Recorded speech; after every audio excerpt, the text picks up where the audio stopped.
idea that China is going to end up like a Western-style society is a nonsense.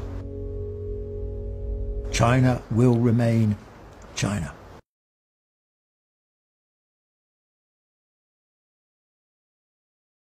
Now, there is a view in Hong Kong that Hong Kong did well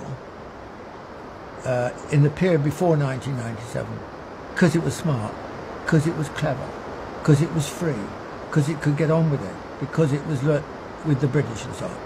Now, I think that for the great part, this is a serious misinterpretation of history. Hong Kong did well between the late 1970s and the handover in 1997 because it got lucky. What do I mean by that? It got lucky because China in 1978 started to open up bit by bit, step by step. It didn't open up fully until after the WTO agreement in 2001. So while it was still opening up in a piecemeal fashion, Hong Kong could take on some of the functions that otherwise China would have done. It would have like the front office in some senses for China. And so Hong Kong was the beneficiary of being able to do these things. One of these things, of course, was that if you were a Western firm, a European firm, an American firm, a Japanese firm, a Korean firm, and you wanted to access the Chinese market, the easiest stopping point initially was to do it from Hong Kong. So it wasn't that they were very smart, it was that they got lucky. They got lucky not because of the British, they got lucky because of China and the role that China was performing. Now, of course, after WTO, then China increasingly, I mean, if you wanted to open up in the Chinese market, why would you go to Hong Kong? It became irrelevant. If you want to open up in the Chinese market, go to Shanghai, or go to Beijing, or go to Guangzhou, or go to Shenzhen, wherever you wanted to go. But you wouldn't, by and large, choose to stay in Hong Kong. So the raison d'etre, the cause of Hong Kong's relative success in that period, disappeared. And Hong Kong had to find a new role in the period after 1997. So it wasn't China's fault that this happened. This was a change of circumstances in the relationship between China and Hong Kong. Now, another reason that the period since 1997 has been criticised, particularly by the British, say the former governor of Hong Kong, Chris Patten, would say, China's not been true to democracy and so on. Now this, in my view, this is British hypocrisy. Britain ran Hong Kong for 155 years. And I'll tell you something, there was never a semblance of democracy. Did they ever introduce universal suffrage? Did they ever talk about universal suffrage?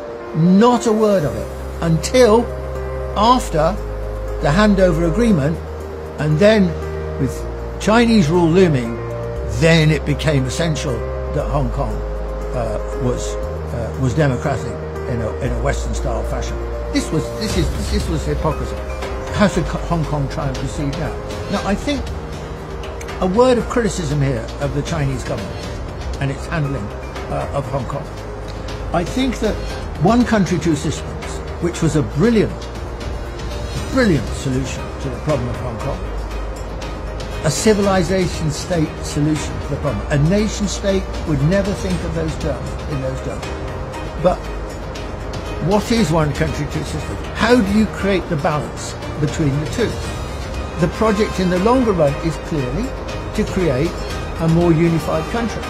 It's not to just keep the two places entirely separate. And I think one of the difficulties that China has had is that initially its reaction to the handover, remember this is 1997, this is China just turning outwards into the world.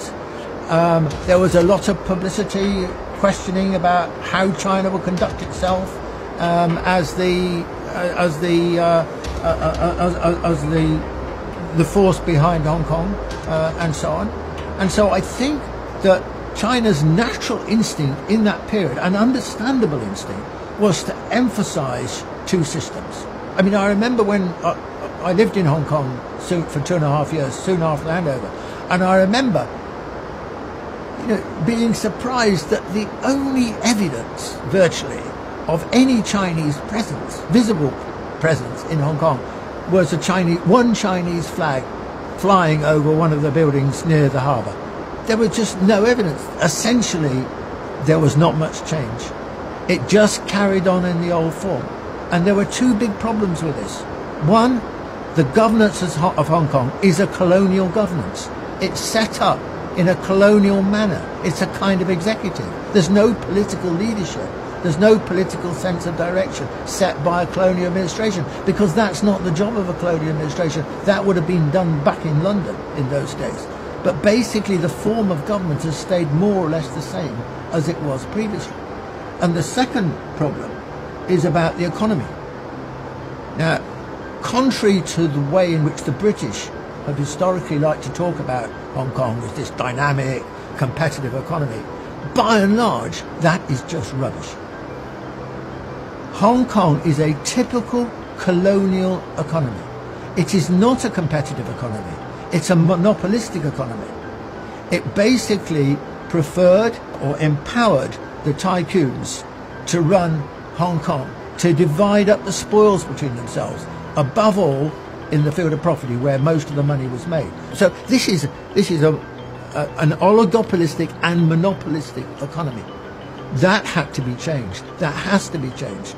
But unfortunately, not nearly enough change has taken place. So my criticism of the Chinese government, it needs to break the situation in Hong Kong, to allow Hong Kong to go forward.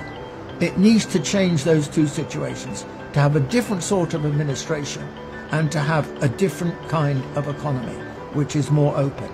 Now, let me finish by saying, compare the fortunes of Hong Kong with Shenzhen.